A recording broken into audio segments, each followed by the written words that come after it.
السلام علیکم ورحمۃ اللہ وبرکاتہ۔ آج ہمارا دورہ قرآن 2026 کا دوسرا دن ہے۔ اس میں ہم قرآن کے حوالے سے تھوڑے سے کوٹ اور احادیث پڑھنے کی کوشش کریں گے اور دیکھیں گے کہ قرآن ہمیں کیوں پڑھنا ہے، قرآن ہمیں کیا سکھاتا ہے، قرآن سے ہماری زندگیوں میں کیسے برکت آئے گی۔ اور سب سے پہلے ہم دیکھ لیتے ہیں کہ قرآن کا تعارف کیا ہے، کہ قرآن مجید اللہ سبحانہ و تعالیٰ کی نازل کردہ آخری الہامی کتاب ہے۔ یہ ایک معجزہ ہے جو نبی محمد صلی اللہ علیہ وآلہ وسلم پر اللہ سبحانہ و تعالیٰ نے ان کو عطا کیا۔ یہ ایک حیرت انگیز کتاب ہے جو بابرکت ہے، اس ذات کی طرف سے نازل کردہ ہے جو کہ حکمت والا ہے، تعریف والا ہے۔ اللہ سبحانہ و تعالیٰ کا یہ پیغام ہے سب کے نام۔ اللہ سبحانہ و تعالیٰ کہتے ہیں نا قرآن پاک میں ہدی للناس، کہ تمام انسانوں کے لیے ہے، کوئی چھوٹا ہے، بڑا ہے، بچہ ہے، جوان ہے، ہر ایک کے لیے یہ پیغام ہے۔ اور قرآن کے الفاظ میں وہ تاثیر ہے کہ یہ دلوں کو پگھلا دیتا ہے، دلوں کو نرم کر دیتا ہے، اس سے ایمان بڑھتا ہے، دلوں کے اندر جو زنگ لگے ہوئے ہوتے ہیں وہ اتر جاتے ہیں۔ قرآن کو پڑھنا، قرآن کو یاد کرنا، قرآن کو حفظ کرنا، سمجھنا اللہ سبحانہ تعالیٰ نے بہت آسان کر دیا ہے۔ اب یہ مجھ پہ ہے کہ میں نے اس کو کیسے لینا ہے۔ قرآن ہدایت پانے کا واحد ذریعہ ہے۔ اگر ہم ہدایت کے راستے پر چلنا چاہتے ہیں تو ہمیں قرآن کو مضبوطی سے پکڑنا ہوگا۔ اللہ سبحانہ تعالیٰ کی مضبوط رسی ہے جس کا ایک سرا اللہ سبحانہ تعالیٰ کے ہاتھ میں ہے اور اس کا دوسرا سرا ہمارے ہاتھ میں ہے۔ یہ اللہ سبحانہ تعالیٰ کے ساتھ ون ان ون کہہ لیں آپ، ڈائریکٹ کنیکشن بنانے کا ذریعہ ہے۔ قرآن پاک کے ساتھ لگ جانا، قرآن بھلائی کا راستہ دکھاتا ہے، دنیا کو بھی ہمارے لیے سنوارتا ہے اور ہماری آخرت کو بھی سنوارتا ہے۔ آخرت میں ہم انشاءاللہ تعالیٰ کامیاب ہوں گے اگر ہمارا اس کے ساتھ تعلق ہوگا تو۔ قرآن میں ہمارے لیے نصیحت ہے، ہمیں دنیا میں عزت قرآن دیتا ہے۔ قرآن بابرکت کتاب بھی ہے، اور برکت کا مطلب کیا ہے کہ خیر کا ہمیشہ قائم رہنا، بڑھتے رہنا، اس میں اضافہ ہوتے رہنا، اس میں بڑھوتی ہوتے رہنا۔ یہ ایک ایسی فائدہ مند کتاب ہے نا میری پیاری بہنوں، کہ انسان جب اس کو پڑھنے لگتا ہے تو اس کی خیر بڑھنے لگتی ہے، اس کے اندر نیک کام کرنے کا شوق پیدا ہونے لگتا ہے، اس کے اندر مثبت پازیٹیو انرجی آنا شروع ہو جاتی ہے۔ اس قرآن کی بدولت سے اللہ سبحانہ و تعالیٰ انسان کو دنیا میں بھی بھلائیاں عطا کرتا ہے اور آخرت میں بھی کرتا ہے۔ مفسرین کہتے ہیں کہ ہم قرآن پڑھنے میں جب مشغول ہو جاتے ہیں نا تو ہمیں دنیا میں برکتوں اور خیر سے یہ ڈھانپ لیتی ہے کتاب۔ یہ پاک شفا بخشتا ہے۔ قرآن میں ہر طرح کی بیماری کا علاج اللہ تعالیٰ نے رکھ دیا ہے۔ قرآن گمراہی سے ہدایت کی طرف انسان کو لے کے آتا ہے، جہالت کو علم میں بدل دیتا ہے اور روشنی دیتا ہے انسان کو۔ قرآن پاک حق کو پانے کی ایک واضح دلیل ہے۔ قرآن نور ہے، قرآن ہدایت ہے، ہر چیز کو کھول کھول کر ہمارے سامنے رکھ دیتا ہے۔ قرآن ایک ایسی کتاب ہے جو کہ زندہ دلوں کو زندہ کتاب بنا دیتی ہے، زندہ کر دیتی ہے۔ قرآن کو نصیحت بھری کتاب بھی کہا جاتا ہے۔ اللہ سبحانہ تعالیٰ قرآن پاک میں ارشاد فرماتے ہیں موعظۃ للمتقین، کہ یہ متقین کے لیے نصیحت ہے اور حکمت والا، ذکر والا اور رحمت والی کتاب ہے یہ۔ اور قرآن اپنے الفاظ، اپنے مضامین، اپنی وضاحت، اپنی فصاحت، اپنی بلاغت کے باوجود بہت آسان کتاب ہے۔ قرآن ہماری زندگی ہے، قرآن ہماری حیات ہے۔ اس کو پڑھنے سے انسان کے اندر خوشی پیدا ہوتی ہے، انسان کے اندر سکون پیدا ہوتا ہے، غم چھٹ جاتے ہیں، انسان کی جو امیدیں ہیں اللہ سبحانہ تعالیٰ سے بڑھ جاتی ہیں۔ یہ قرآن کا فیاض ہے، یہ قرآن کی برکت ہے۔ قرآن پڑھنے سے اللہ سبحانہ تعالیٰ کی محبت میں اضافہ ہوتا ہے۔ قرآن پاک سے ہم کیسے استفادہ حاصل کریں، استفادے کا طریقہ کیا ہو سکتا ہے؟ پھر یہی ہے کہ قرآن پاک میں دلچسپی لیں، اس کو پڑھنے کے لیے مناسب جگہ کا انتخاب کریں، مناسب وقت کا انتخاب کریں، اور موزوں وقت ہو جو کہ یا تو آپ بیٹھ کے سنیں، اس کو آدھے گھنٹے کا کام ہوگا، فجر کی نماز کے بعد، عشاء کی نماز کے بعد، یا ڈیورنگ ڈے آپ کے پاس ٹائم ہے، آپ کام نہیں کرتی، بچے اسکول میں ہیں، تو آپ اس کے لیے ایسا وقت نکالیں جس سے کہ آپ زیادہ سے زیادہ اس قرآن سے لے سکیں، کچھ نوٹس بنا لیں، اس کو پڑھنے کے لیے مناسب جگہ کا استعمال کریں، توجہ کے ساتھ سنیں، یکسو ہو کے سنیں، پورے دھیان کے ساتھ اور دلچسپی کے ساتھ کہ اس سے جو بھی حکم میرے لیے آج مجھے سنے گا یا میں سنوں گی تو میں اپنے لیے اس کو عمل میں لے کے آؤں گی۔ پھر یہ کہ خیالات کو بھٹکنے سے بچانا ہے، قرآن کی عظمت کو دلوں میں رکھتے ہوئے عام کتاب کی طرح اس کو نہیں لینا کہ بس کام کر رہی ہوں، ہانڈی بنا رہی ہوں، باقی سارے کام کرتے ہوئے میں اس کو سن رہی ہوں۔ سننے کے ساتھ ساتھ مجھے لگتا ہے کہ ہمیں خشوع کے ساتھ بیٹھ کر پوری یکسوئی کے ساتھ سننا چاہیے، تبھی یہ اندر جذب ہوتا ہے۔ ہاں، کام کرتے ہوئے، باقی کام کرتے ہوئے آپ کچھ نہ کچھ لے لیں گے، وہ زیادہ دیر تک آپ کے اندر نہیں رہے گا۔ یہ جو کتاب ہے جنت والی آیات پر ہمیں جنت مانگنا سکھاتی ہے، دوزخ والی آیات جب آتی ہیں تو اس پہ ہمیں دوزخ سے پناہ مانگنے کے لیے سکھایا گیا ہے کہ ہر اس چیز سے بچیں جو قرآن مجید سمجھنے میں رکاوٹ پیدا کر رہی ہے۔ اپنے دماغ میں یہ چیز رکھے کہ انسان قرآن مجید کو جس نیت سے پڑھے گا اس کو وہی ملے گی، کہ قرآن مجید کو پڑھنے کے لیے مختلف نیتیں ہو سکتی ہیں۔ میں قرآن مجید اس لیے پڑھوں کہ میں اپنی زندگی میں اللہ کی مرضی کے مطابق زندگی گزار سکتی ہوں، اس پر عمل کر سکتی ہوں، تو قرآن آپ کو یہ آپ کے لیے آسان کر دے گا۔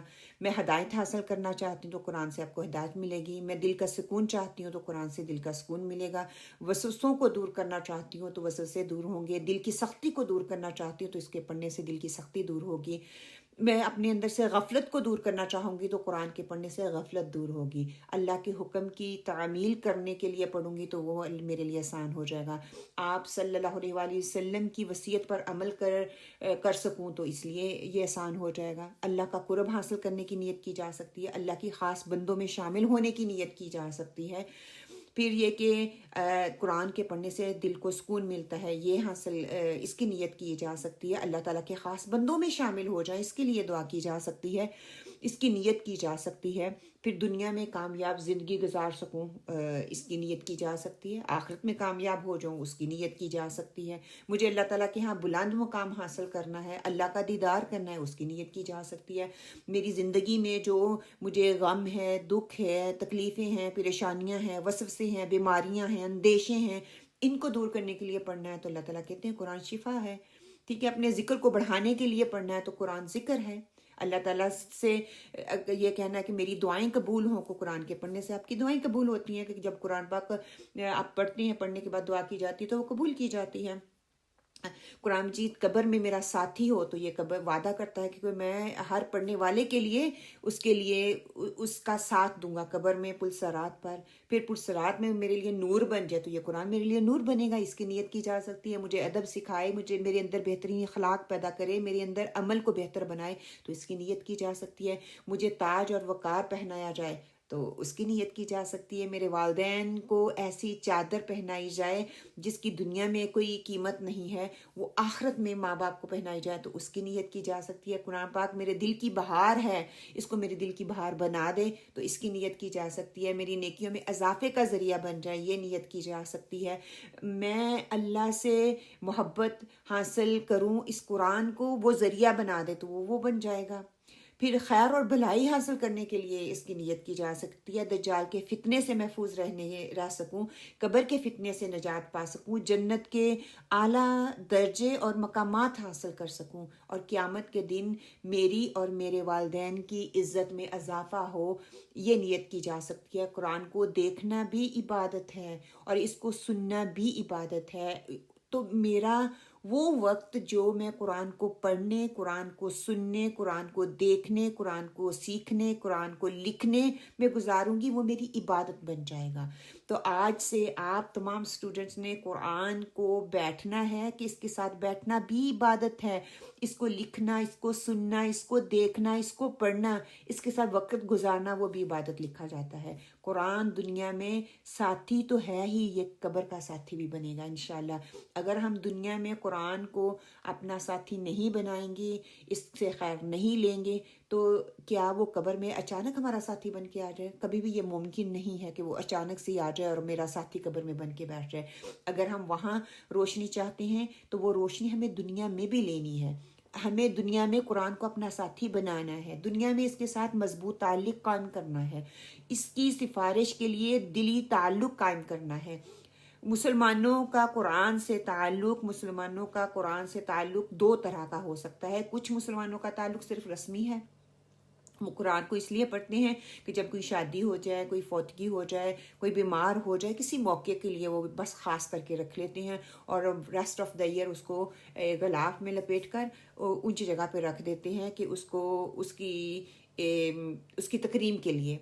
اور کچھ لوگ ہیں جو قرآن سے محبت کرتے ہیں، قرآن سے محبت کرنے والے ہیں، قرآن کا وہ شوق رکھتے ہیں. وہ کسی خاص موقع کے انتظار میں نہیں ہوتے، وہ رمضان کے انتظار میں نہیں ہوتے، اس لیے کہ ہر دن ان کے لیے خاص ہے، کیونکہ اللہ تعالیٰ نے موقع دیا ہے کہ اس خاص موقع سے قرآن کے ساتھ اپنے تعلق کو مضبوط کرو. آپ ریگولر کلاسز میں آ رہی ہیں، یہ آپ خاص ہیں. آپ نے کوئی خاص موقع کا انتظار نہیں کیا، آپ ایوری ڈے آپ کا تعلق اس قرآن کے ساتھ بہترین ہے. قرآن پڑھنے والوں کو کن چیزوں کی طرف توجہ دلاتا ہے؟ وہ اہل قرآن کون ہوتے ہیں اہل قرآن؟ جنہوں نے قرآن کی تلاوت میں مہارت حاصل کی، جنہوں نے اس کے الفاظ کو حفظ کر لیا، جنہوں نے اس کے معنی کو سمجھ لیا، جنہوں نے جو سیکھا اس پہ عمل کیا، اس کو سمجھنے کی کوشش کی، دوسروں تک پہنچانے کی کوشش کی، جو کثرت سے قرآن پڑھتے ہیں اور اس کا تذکرہ کرتے ہیں، دوسروں کو بتاتے ہیں. تو یہ قرآن کے کمالات ہیں، یہ قرآن کے ساتھ تعلق کو مضبوط کرنے کے فائدے ہیں. قرآن کے ساتھ تعلق کو مضبوط کریں گے تو ہمیں یہ کچھ ملے گا. اپنے دماغ میں یہ چیز اچھی طرح سے بٹھا لیں کہ علم عبادت کی کنجی ہے. انسان کو مرتے دم تک علم سیکھتے رہنا چاہیے. علم کے ساتھ قرآن کے ساتھ تعلق کو مضبوط بنانا چاہیے. علم کی وجہ سے عمل کی نئی راہیں کھلتی ہیں اور علم کی وجہ سے ہی انسان فرشتوں سے برتری حاصل کر پایا. قرآن پڑھ کر اگر یہ دو چیزیں آپ کے اندر پیدا نہیں ہوتی نا، ایک خشیت الہی اور دوسرا آپ ٹوٹ کر ایک نیا انسان بن پائیں. مطلب کہ کوئی بھی اللہ کا حکم آتا ہے، میں نے اپنی پہلی خواہش کو توڑ کر اللہ کے بتائے ہوئے طریقے پر عمل کرنا ہے، تو گویا آپ نے قرآن کو سمجھنے کا حق ادا کر دیا. اور اگر آپ کے اندر وہ ٹوٹ کر اپنے آپ کو ایک نیا انسان بنانے کی تڑپ پیدا نہیں ہوتی، تو اس کا مطلب ہے آپ نے قرآن پڑھا ہی نہیں ہے. کیونکہ میں قرآن کیوں پڑھوں؟ جنت میں جانے کے لیے اور جہنم سے بچنے کے لیے، سکون حاصل کرنے کے لیے، وسوسوں سے دوری کے لیے، دل کی سختی کو دور کرنے کے لیے، غفلت کو نکالنے کے لیے، اللہ تعالیٰ کے احکامات کی تکمیل کے لیے.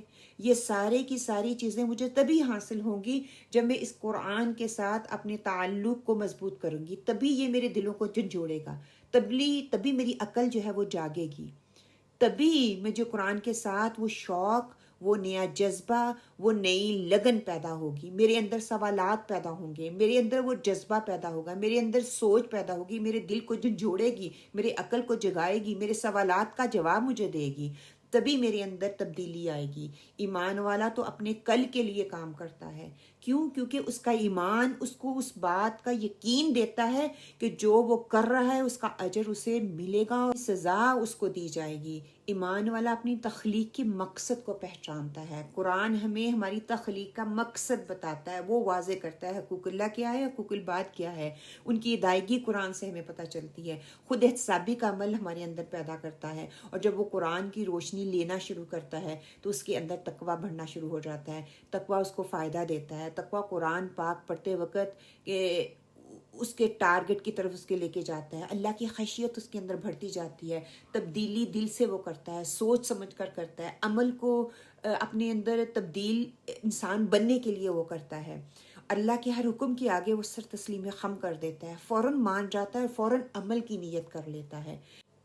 تو یہی مقصد ہے اس قرآن کے ساتھ تعلق کو مضبوط بنانے کا، اس دورہ قرآن کو شروع کرنے کا، کہ ہم اگر 4 یا 3 یا 2 گھنٹے نہیں دے سکتے، 1.5 گھنٹہ نہیں دے سکتے، ایٹ لیسٹ اس قرآن کا حق تو نہیں دے سکیں گے، لیکن اس قرآن کے ساتھ وہ تعلق کو قائم رکھنے کے لیے ایٹ لیسٹ آدھا گھنٹہ پورے خالص نیت کے ساتھ دیں. یہ ضرور آپ کے دلوں کو بدلنے کا ذریعہ بنے گا. یہ اللہ کا وعدہ ہے. جو قرآن کے ساتھ اپنے دلوں کو بدلنا چاہتا ہے، نرم کرنا چاہتا ہے، عملوں کو بدلنا چاہتا ہے، یہ قرآن ان کے لیے آسان ہے. اللہ تعالیٰ سے دعا کرتی ہوں یہ قرآن جو ہے اس کو ہمارے دلوں کی بہار بنا دے. آمین یا رب العالمین. السلام علیکم ورحمۃ اللہ وبرکاتہ.